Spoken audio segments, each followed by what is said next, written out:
Now, if you've seen any of the films that I made across summer, you would remember that in constructing this area, I planted kiwi fruit, which are growing quite well, by the way, but need some attention. They need to be weeded. They also need the trellis to be constructed.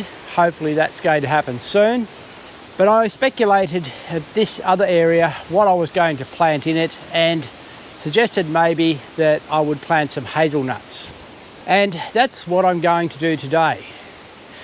Now, in terms of nut production, we haven't done very well. Initially, when I was planting the orchard 20 years ago, I planted one almond tree. Now, one almond tree probably wasn't a good choice. Now, it wasn't put in a very good position. While I was seeking a place that would be warm for it, it has been rather overshadowed by birch trees behind it.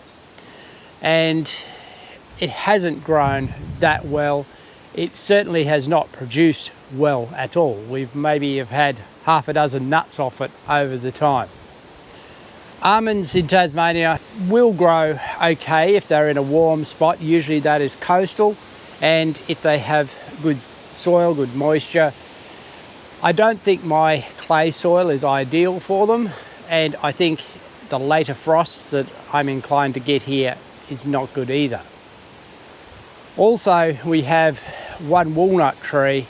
However, it didn't have a good root system when I planted it, and over the years it's been grown, it hasn't done very well at all, despite my attempts at times to actually feed it and to do the best I could for it. It considers itself to be a permanent bonsai. So I don't really expect to get any walnuts off it in the near future, if ever. I could try another walnut tree, but I think that, again, our soil is not ideal.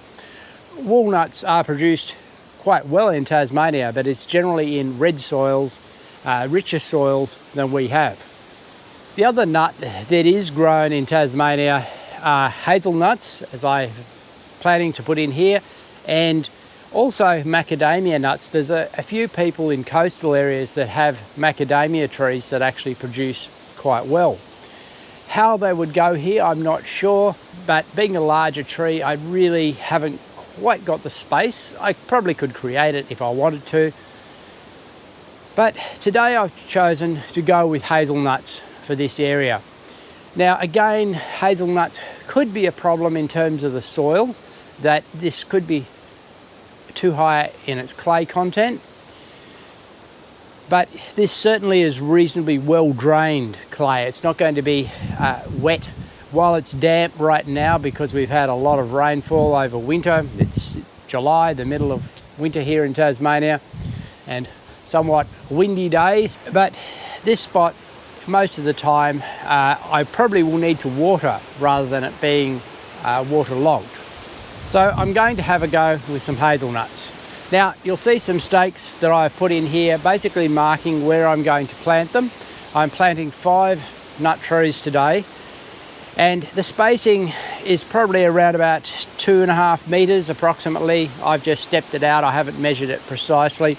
So it's really what you would call a hedge spacing, whereas if you want more of a larger form tree, you'd need to take every second one of these out. Now, I'm no expert on hazelnuts, but the one thing in my research that I have established as the major, most important fact in hazelnut growing is that hazelnuts are not self-fertile. So you can't just plant one hazelnut tree and expect to get some nuts. To get production, you need to not only grow 2 trees, but ideally grow 2 different varieties at a minimum. But the more varieties you grow, the better production you can get. However, there are some varieties that are better for pollination than others, and so are considered more as pollinators. Out of the 5 varieties I've got here, the 2 pollinator varieties are the ones here in the black bags, which are Hall's Giant and Cosford. They have better cross-pollination characteristics. The other 3 varieties, which are Tonda, Barcelona and Lewis have better fruiting characteristics. So I'm going to alternate so that there will be 3 spaced out fruiters, and in between those there'll be the 2 pollinator varieties. Now, as you can see, the tonda here is the largest plant, and it is the more vigorous variety that's going to grow into the larger tree. So I'm going to actually put that in the middle. So these are the 2 pollinator varieties going out. This one's the Hall's Giant and this one's the Clospid.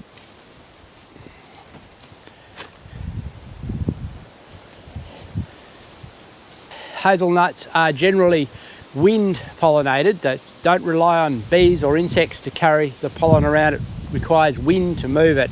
So close proximity is good. While our prevailing wind here is from the west, being in this situation with trees all around means that the wind will eddy and swirl. So putting them in like this means there's going to be a good mixture of pollen floating around here and should be good pollination.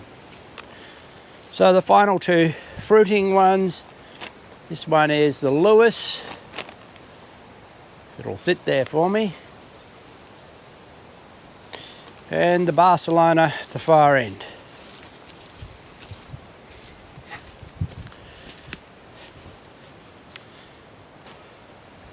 So in planting these, one of the things I like to look at early is the actual shape of the root system.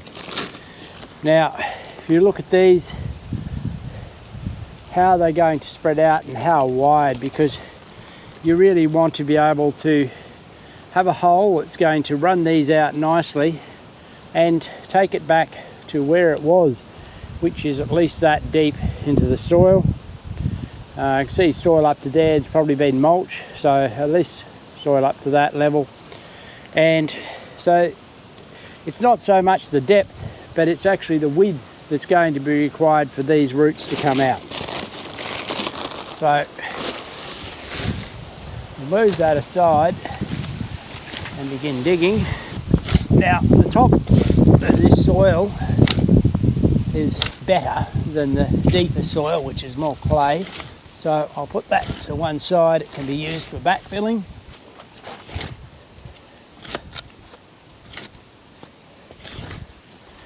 And then digging down into the clay. Now this has been ripped previously last spring, so it's reasonably broken.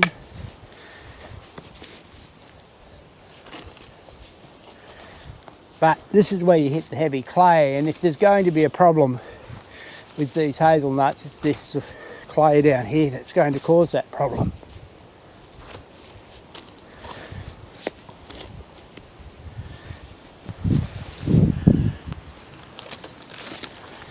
Test your tree, see how it's going to sit, how it fits. Now, I'd really like a little bit of width at the top for those finer roots.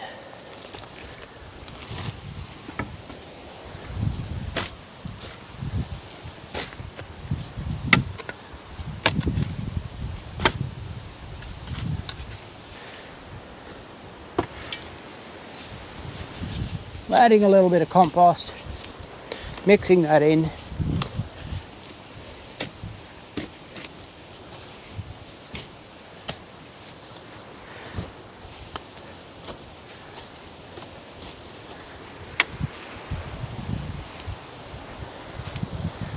Now let's have a look.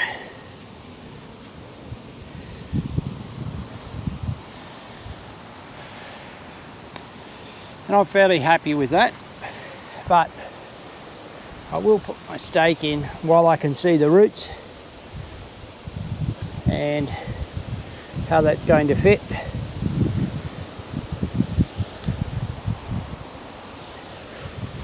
If you come back later and just drive the stake in, you can be damaging roots. Of course, it's not always necessary to stake a tree, but sometimes it's a good idea, particularly when there's a bit of wind around.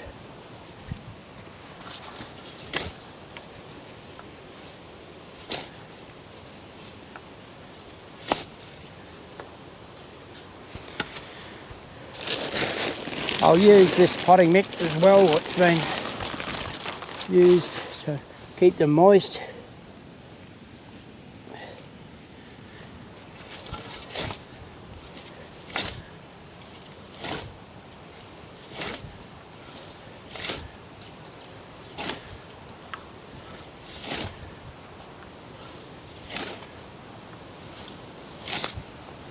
And step on it to make it firm.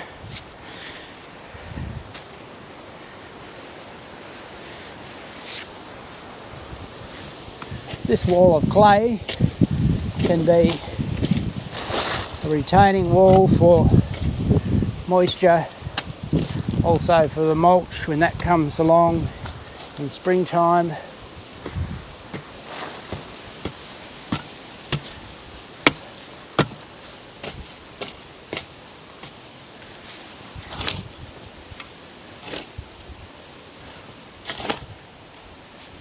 And that's the tree planted.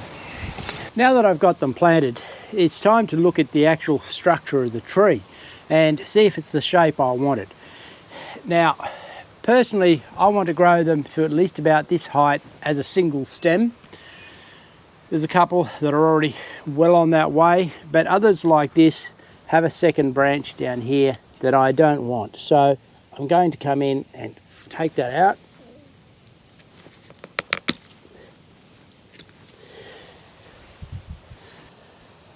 I might trim that one off there too. Now, I'm not leaving the tags on naturally because that would damage the tree. And just to remember which ones they are, I'm writing it on the stake. Probably won't stay there forever, but hopefully long enough for me to memorize which variety is where.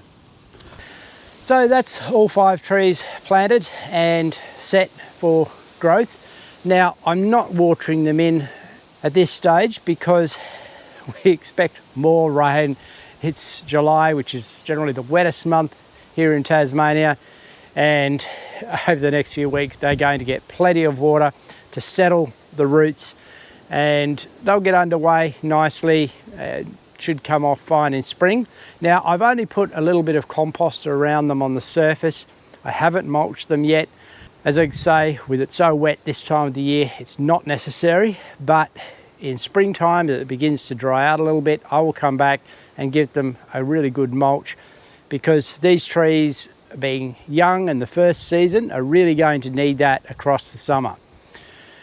I probably will also need to come and water them from time to time through summer, particularly in the driest periods. Now, if you're intending to plant fruit trees or nut trees and you live in Tasmania or mainland Australia, winter is the time to do it.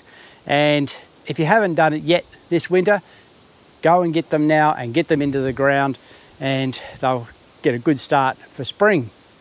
If you're after more information on hazelnuts in particular, I will put a link in the description to a fact sheet that I found very useful in selecting not only these varieties but how to plant them. That's all for today, and I'll be back soon with another video.